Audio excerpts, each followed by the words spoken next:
Right, welcome back to Mochaeatstv. I am bringing you a soul food Sunday. I am off the vegetarian challenge, so that's why you see meat. So we're gonna have some fried catfish, some crab legs, some yellow rice, and some mixed vegetables. So stay tuned because you've seen me make the rice. Let me go ahead and get it started.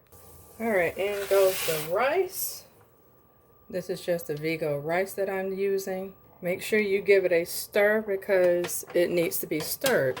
Also, olive oil has already been in the pot, and I put a little bit of butter in the pot because I just love that buttery taste. Now turn it down to simmer.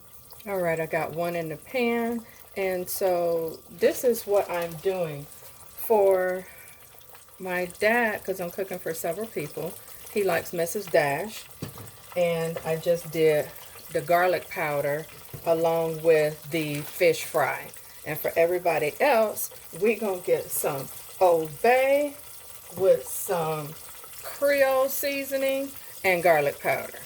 So make sure that you wash your fish and pat it dry before you start your seasoning.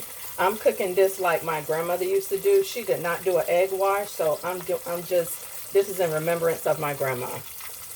And there was nothing measured, so to speak, like we do things. We separate it and put it in containers. They just shake it right out of the container. So kudos to grandma. And then you get your Ziploc bag and just put it in there and shake it up.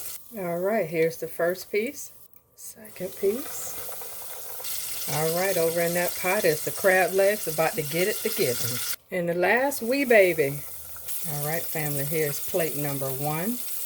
With a loaded tossed salad with a dollop of potato salad on top.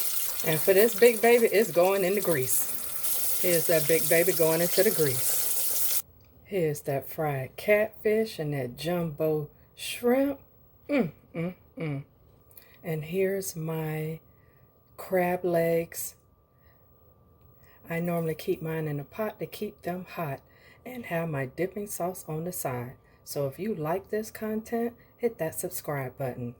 Hit the bell notification so you'll never miss any of my videos. And with that being said, take care, be safe, happy Halloween, and stay blessed. Peace.